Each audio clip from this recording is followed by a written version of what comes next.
I've been using the GoPro HERO6 for the last couple weeks, and I wanted to share some of the thoughts and conclusions I've had about it. I want to start off by saying I've been using it for vlogging as my main vlogging camera, which is not its intended function, I know, but I've got some reasons for that. And before I jump into my thoughts, I'm going to show you some footage. You can see all the settings for each clip in the top corner of the screen, including whether I added any color correction and noise reduction. So take a look, and we'll come back and get into it.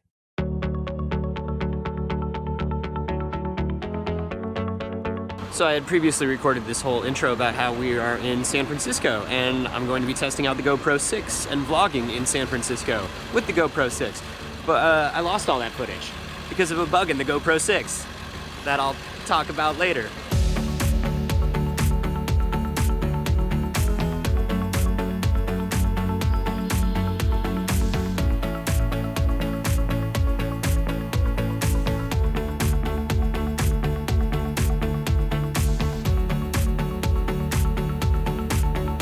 Bubble tea. Oh god, I already ate too many. What's the matter? I'm gonna be sick.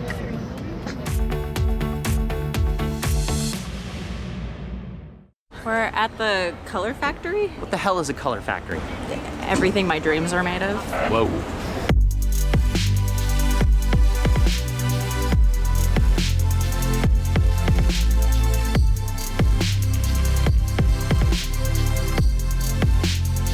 It's like a lemon poppy seed. I can smell it.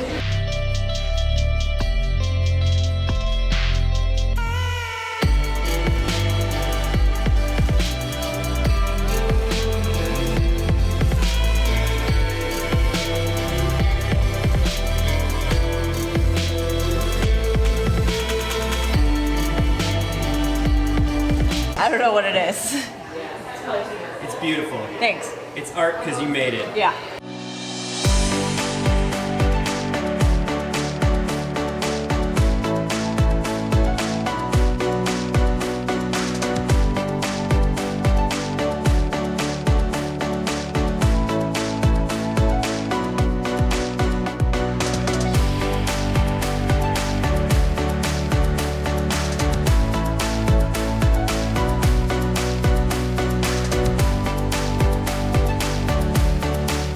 Selfies are stupid. Take that, millennials. Beauty is a social construct. Woke.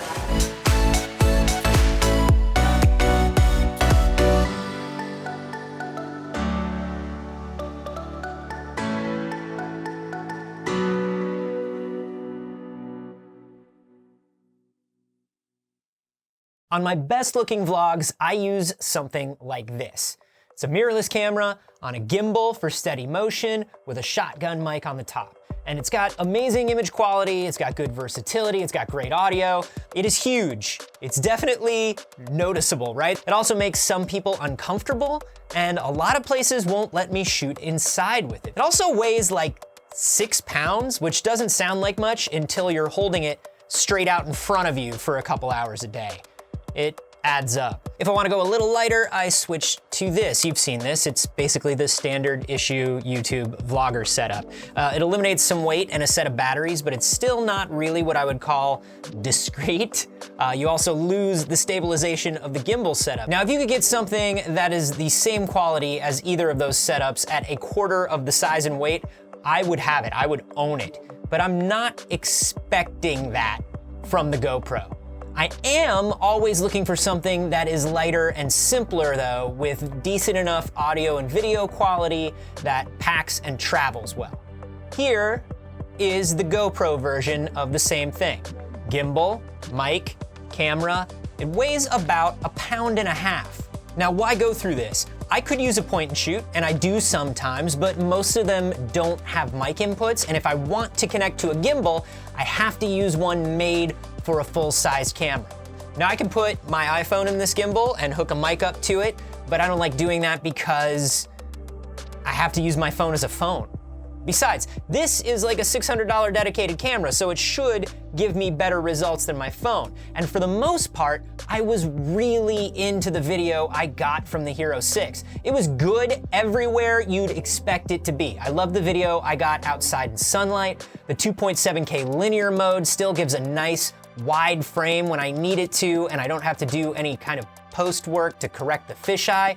The default GoPro color profile was a little too intense for my liking, but the flat color profile held up really nicely under light grading. I got some really lovely results out of it. I have a feeling I can actually tune the default GoPro profile, a little bit, and get exactly what I need out of camera without having to do much color correction at all. Now, of course, this is all in optimal conditions, meaning bright and outdoors.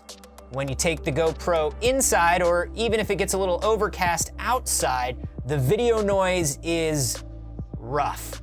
Like, very, very rough. Like, I know it's an action cam, I get that, but I am talking like 10 years ago cell phone video noise rough. To be honest, it was so bad, I thought I had to have been doing something wrong. Like, I was screwing something up. But when I checked into it, I found huge complaints about it everywhere online. In forums, in reviews. Peter McKinnon had this video a couple weeks ago where he called the footage he shot with it unusable, and mentioned that even older GoPros handle indoor lighting more gracefully. GoPro have actually acknowledged the issue and said they'll be pushing a major update this month that should fix it. Now, GoPros have to eliminate a lot of vibrations from being strapped to athletes and vehicles and other things, so I expected the in-camera stabilization to be good. It is actually great. It's obviously not as good as using a gimbal, but it is truly excellent. I don't think I'd need to use the gimbal most of the time. I actually didn't miss having a front-facing screen to vlog with, thanks to how well the iPhone and watch apps work as viewfinders. You can also obviously use the apps to trigger recording, change settings, and transfer footage. It was all very functional and very easy. The built-in audio is bad, which is fine. I expected it because I also expect to be able to drop this camera off a cliff into an ocean. I planned on using external audio, except this. What is this? Why is this? Look at this weird ass audio dongle, okay? This is USB-C on one side and 3.5 millimeter on the other. This is required to use an external mic with the HERO6. You cannot use any other USB-C to 3.5 adapter cable. People have tried, I have tried. There is some sort of actual digital audio converter in here that the GoPro needs to take external microphone audio. It's just this dongle. Flop it around, dongle style. This is the size and the shape they decided to make the dongle. And this is more than an aesthetic problem, okay? This is not just me freaking out over, ew, I wish it looked better.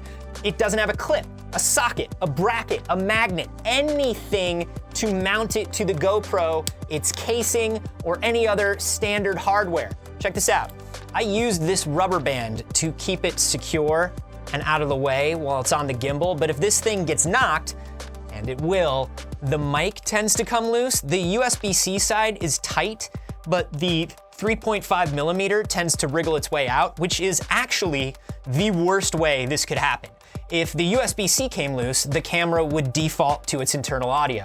If the 3.5 millimeter comes loose, the camera still thinks a mic is connected, it just thinks there's no audio coming through it to record. I lost a lot of audio. So yeah, dongles suck, this should be done better. Now, this doesn't matter if you ski or skate or stick this thing to your motorcycle or dive into an active volcano or any of the other stuff they show you in a GoPro video. And if you are living that Brock life, that is great. This is gonna be wonderful for you. You are literally why they have made GoPros since the dawn of time, and it is performing within your parameters. But if you're looking for a light and easy rig for shooting vlogs or quick interviews or any other sort of similar content, you probably can't get away with using this instead of this yet. So if we assume that you still have to have this, then this would be a second camera to use in a pinch. And when you think about it that way, you can get an older generation RX 100 or G7X for the same price and get much better video without an audio input. Or you can grab a mic for your phone and get similar video quality with better audio quality. Now, once again, I know that my needs for the GoPro Hero 6 are not necessarily what it's designed for traditionally, but I do think there are more and more people that are looking to use the Hero 6 the same way I am. And I think that GoPro has been marketing their cameras more and more as general, high quality, everyday filmmaking tools. That being said, the Hero 6 is probably not that tool yet. If you don't need something new right now, wait to see what happens when GoPro releases this big November update. If they can fix the image noise and the low light issues, the Hero 6 might still be worth grabbing, even with the dongle requirement. If you're thinking about getting the GoPro Hero 6 and there were some questions that I didn't answer for you, feel free to leave them down below. Or if you've been using the Hero 6, I would love to hear your opinions on it as well. Be sure to subscribe if you enjoyed this, and if you didn't enjoy this, be sure to subscribe. I do other stuff, man, and it's free. And you just hit a subscribe. That's all. Why not do it?